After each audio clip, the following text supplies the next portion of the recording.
Boa noite, meus irmãos. Estamos aqui nessa quinta-feira, dia 7 de janeiro de 2021, 19 horas e 30 minutos, para mais uma live, a segunda dessa semana, com esse tema tão importante. O tema é fatalismo ou decisões, parte 2. E no domingo que vem, dia 10, 5 da tarde, que é culto de celebração e ceia, nós vamos dar a terceira parte desse tema, fatalismo ou decisões. Quero mandar um abraço para todos os irmãos e as irmãs da Igreja Evangélica Helena Maria, também outros irmãos queridos de outras comunidades que nos assistem, nossos amigos, parentes. É um prazer, é um privilégio poder estar aqui e compartilhar da palavra de Deus com vocês, pois a Bíblia diz que a fé vem por ouvir e o ouvir pela palavra de Cristo. Gostaria de convidar você, nesse momento, a fechar seus olhos e nós vamos fazer uma oração a Deus. Em primeiro lugar, agradecendo ao Senhor, agradecendo a Ele por mais um dia de vida que Ele nos concedeu, agradecer ao Senhor por sua graça, por sua misericórdia, por sua bondade, por sua fidelidade, e agradecer também por tudo aquilo que o Espírito Santo vai falar conosco nessa noite.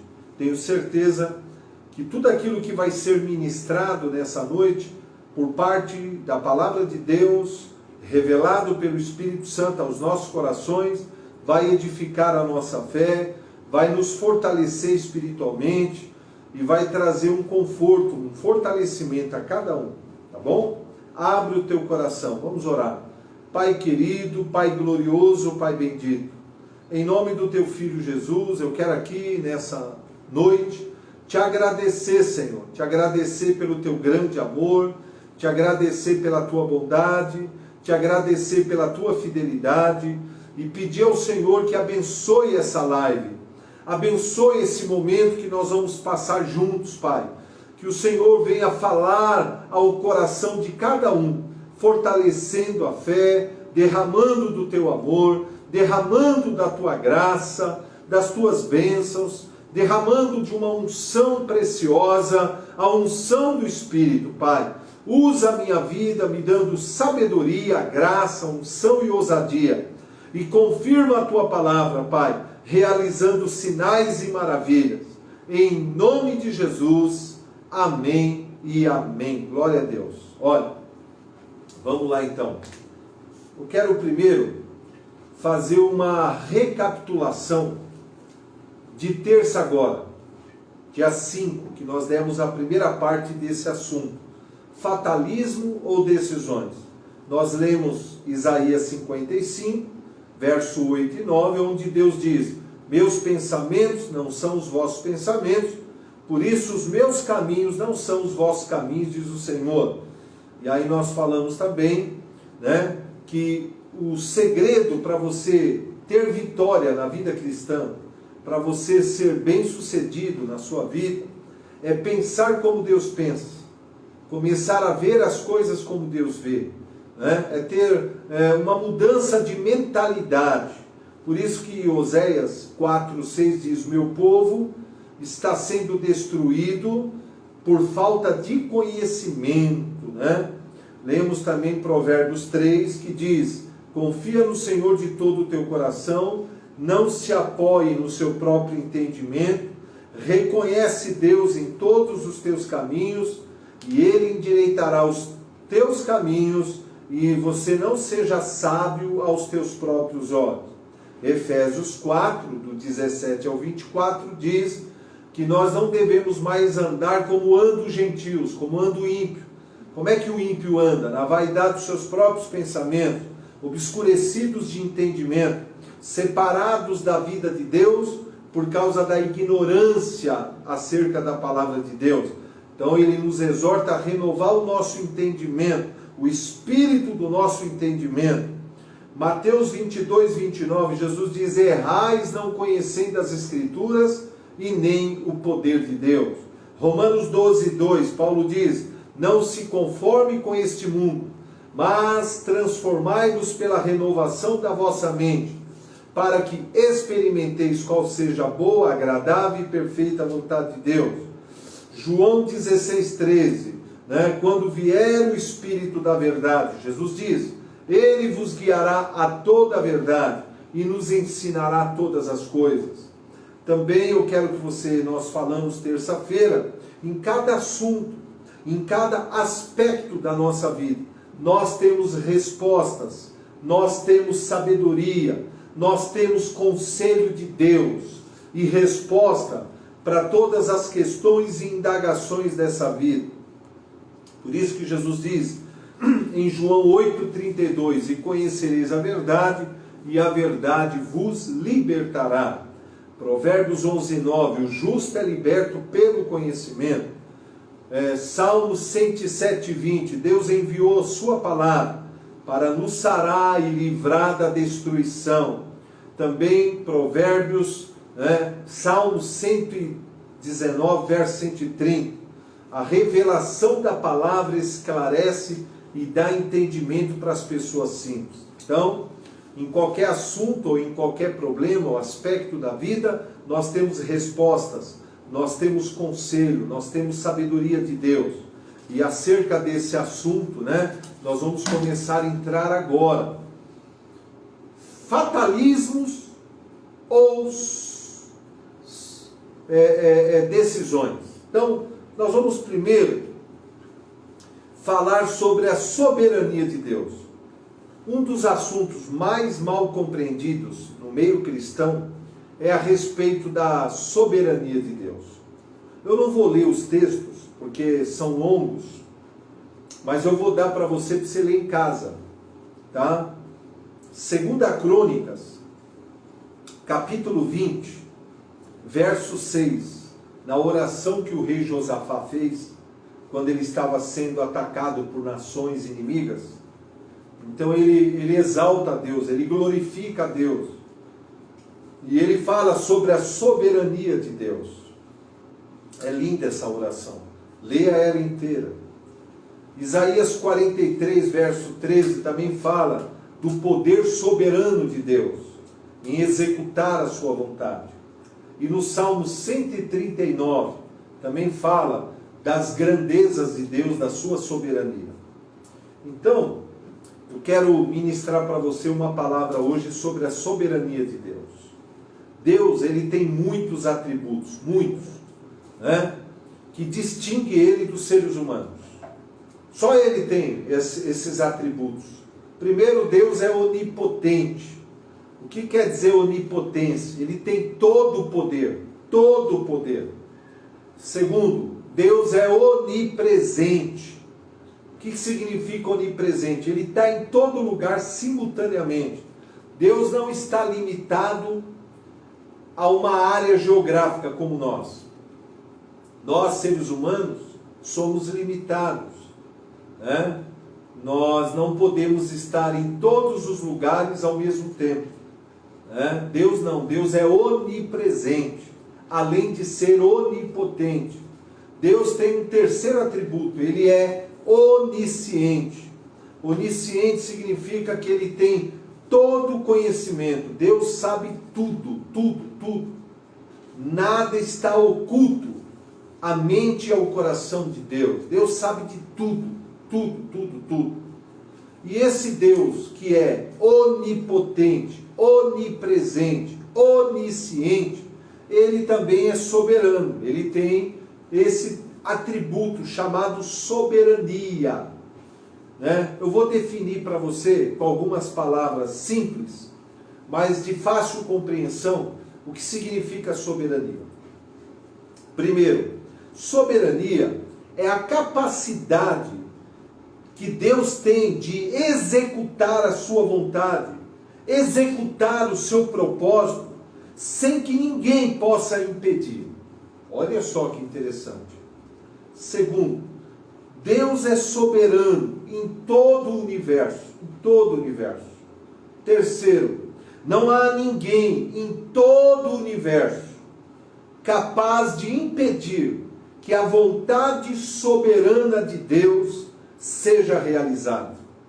Quarto, tudo que Deus planejou e prometeu vai acontecer do modo que ele determinou e no tempo em que ele determinou. Não é lindo isso? Muito bom, né? Muito bom saber disso, né? Muito bom. Porém, diante dessa poderosa realidade da onipotência, da onisciência, da onipresença e da soberania de Deus, há duas maneiras de você se posicionar. Uma maneira errada, que é muito comum no meio cristão, então vamos explicar, e a maneira correta. Tá? E você vai ver as consequências, né, em cada um desse posicionamento. Primeiro, vamos falar do posicionamento errado. Diante dessa realidade dos atributos da onipotência, onisciência, onipresença e da soberania de Deus, da vontade soberana de Deus.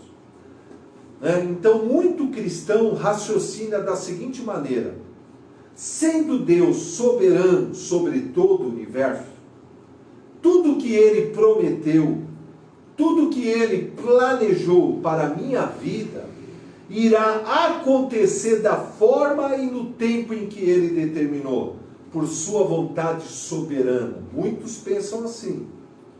E aí ele diz assim, muitos dizem assim, e não há nada que eu possa fazer que impedirá o agir de Deus, pois o seu propósito e a sua vontade são soberanos.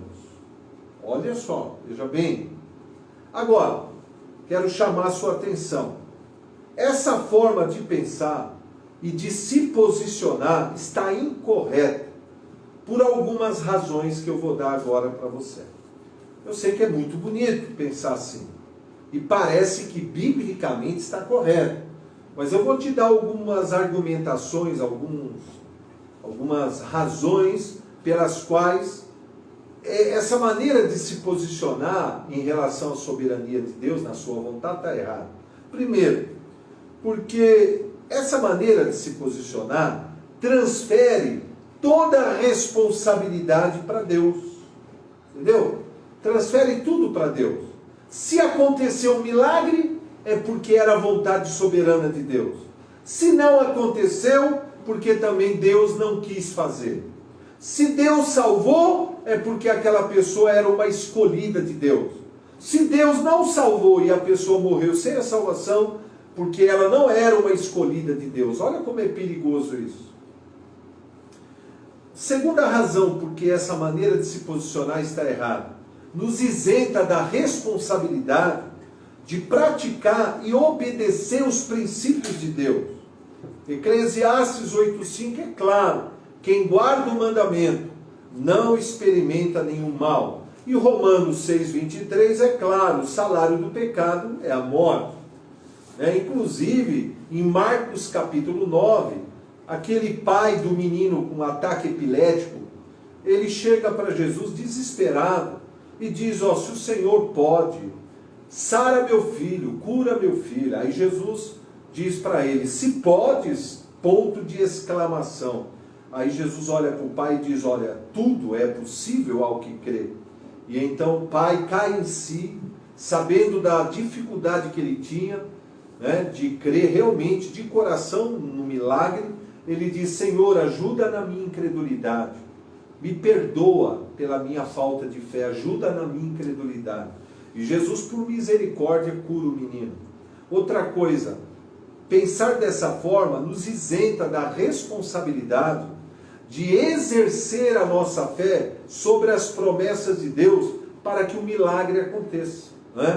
Porque se tudo depende só da vontade soberana de Deus, então nós não precisamos crer e nem praticar a palavra e nem exercitar a nossa fé. Outra, bloqueia as bênçãos e os milagres de Deus na nossa vida. Gera derrota, gera confusão, gera frustração, e gera a impressão de que Deus está indiferente ao nosso sofrimento, demorando para confirmar suas promessas e realizar seus milagres. Então, essa maneira de pensar, essa maneira de se posicionar em relação à vontade soberana de Deus, ela é errada, ela é uma maneira perigosa, perniciosa, né? Entendeu? Agora, existe o segundo tipo de posicionamento em relação à vontade soberana de Deus. É mais ou menos assim, ó. Raciocina comigo e analisa. Embora Deus seja onipotente, onisciente, onipresente e soberano sobre todo o universo, o cumprimento das suas promessas, o cumprimento do seu propósito em nossas vidas, depende da nossa obediência aos mandamentos de Deus e da nossa fé sobre as suas promessas. Não depende só dele querer, depende da nossa obediência e depende do exercício da nossa fé sobre a palavra. No que diz respeito, presta atenção nisso agora, ó. No que diz respeito à história geral, à construção da história geral, né, a vontade e o propósito soberano de Deus irá se cumprir no modo e no tempo que Deus determinou. Isso é a história geral. Presta atenção agora. Mas no que diz respeito à história pessoal de cada um de nós, o que Deus planejou para as nossas vidas, só irá se cumprir se nós formos fiéis à sua palavra e exercermos a nossa fé sem duvidar em todas as suas promessas. Então preste muita atenção. Existe a história geral. A história geral vai acontecer do modo e no tempo que Deus predeterminou na sua vontade soberana. E o diabo, os demônios, os poderosos dessa terra, nada poderão fazer para impedir que a vontade e o propósito geral de Deus aconteça. Né? Vou dar um exemplo, o arrebatamento. Né? Satanás, seus demônios, os poderosos dessa terra, nada podem fazer para impedir que o arrebatamento ocorra. Vai acontecer no dia, na hora, no ano, no mês, no minuto, no segundo, que Deus determinou na sua exclusiva e poderosa vontade soberana. Isso é a história geral. Agora, cada um de nós temos a história pessoal da nossa vida. Deus tem um propósito e uma vontade pessoal para mim e para a sua vida. Para que isso aconteça, todo o propósito pessoal que Deus tem para mim, que Deus tem para você, para que a vontade perfeita dele, para que a vontade e o propósito soberano de Deus para a nossa vida pessoal aconteça, aí depende também de nós fazermos a nossa parte, que é obedecer os seus mandamentos e exercer a nossa fé sobre a palavra. Aí depende de nós. Entendeu? É? E esta forma de pensar e de se posicionar, ela está correta por algumas razões. Primeiro, porque não transfere para Deus toda a responsabilidade. Afinal de contas, nós temos de fazer a nossa parte nessa história. Deus faz a parte dele e nós fazemos a nossa. Isso também é importante, é correto, porque nos leva a assumir responsabilidades atribuídas a nós pelo Senhor. Responsabilidades, comprometimento. Terceiro, leva-nos a exercer a nossa fé sobre as promessas de Deus para que os milagres aconteçam. Isso é importante também, porque lá em Mateus 13, né? Diz claro, lá em Nazaré, Jesus não pôde fazer ali muitos milagres por causa da incredulidade do povo lá de Nazaré, porque conheciam Jesus de infância. Jesus, o filho de José, o carpinteiro. Então eles, por preconceito, eles duvidaram que Jesus fosse o Salvador, fosse o Messias.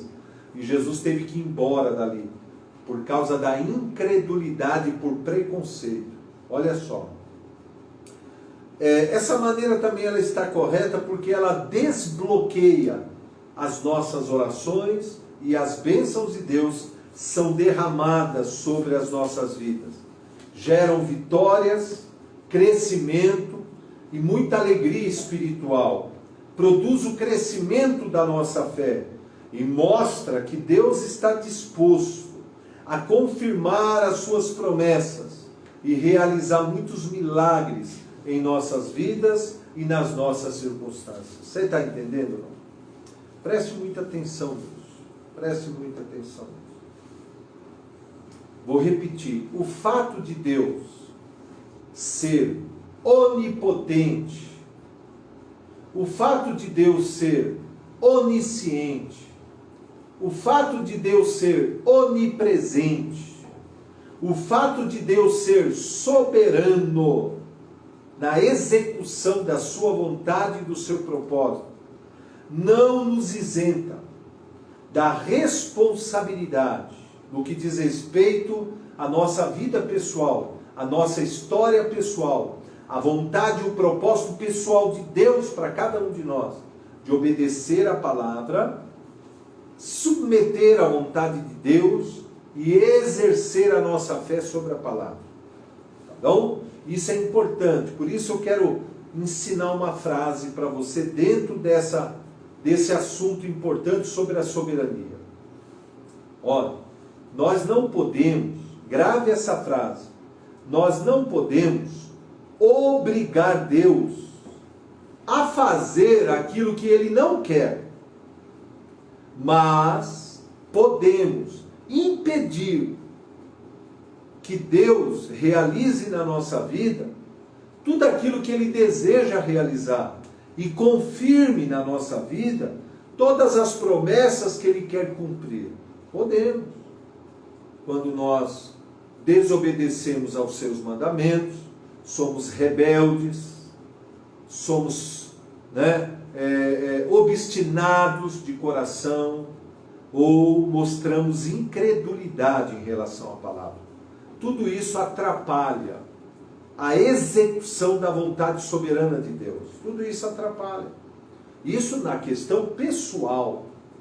Como já falei, na história geral, Deus não precisa da autorização de ninguém, da permissão de ninguém para executar sua vontade e fazer com que tudo aconteça do modo e no tempo que Ele predeterminou desde a eternidade. Mas no que diz respeito à minha vida pessoal, no que diz respeito à sua vida pessoal, nós precisamos cooperar com Deus, cooperar com Ele, porque nós temos uma coisa que Deus deu para nós quando nós nascemos nessa terra, uma coisa chamada livre-arbítrio. Livre-arbítrio. Nós temos o livre-arbítrio. O direito de tomar decisões, o direito de fazer escolhas, e nós vamos falar sobre isso no domingo agora, no nosso culto de celebração e ceia. Eu quero convidar a todos, venham participar, e se você caso não puder vir presencialmente, assista pela nossa página do Facebook IHM às 5 da tarde, assista. Participe do nosso culto. Nós vamos ter um período de louvor, depois nós vamos fazer um período de oração, depois nós vamos trazer uma palavra e depois nós vamos participar da mesa do Senhor, da ceia do Senhor. Aí nós vamos falar sobre o poder das decisões. E depois nós vamos falar sobre os dois tipos de vontade divina: a vontade perfeita de Deus e a vontade permissiva. E depois nós vamos falar de 3 decisões fundamentais se nós queremos ter um 2021 diferente. E depois 10 decisões para um ano de vitória, um ano abençoado, um ano diferente. Tudo isso domingo agora, dia 10 às 5 da tarde. Por enquanto, eu quero deixar essa reflexão para você possa ler todos esses textos que nós passamos, e seja grandemente abençoado, seja grandemente edificado, né? E vamos alinhar o nosso coração e a nossa mente ao coração de Deus. Vamos nos relacionar com o Espírito Santo, para que o Espírito Santo revele a nós a mente de Cristo, o coração do Pai, a vontade perfeita de Deus e o seu propósito para as nossas vidas.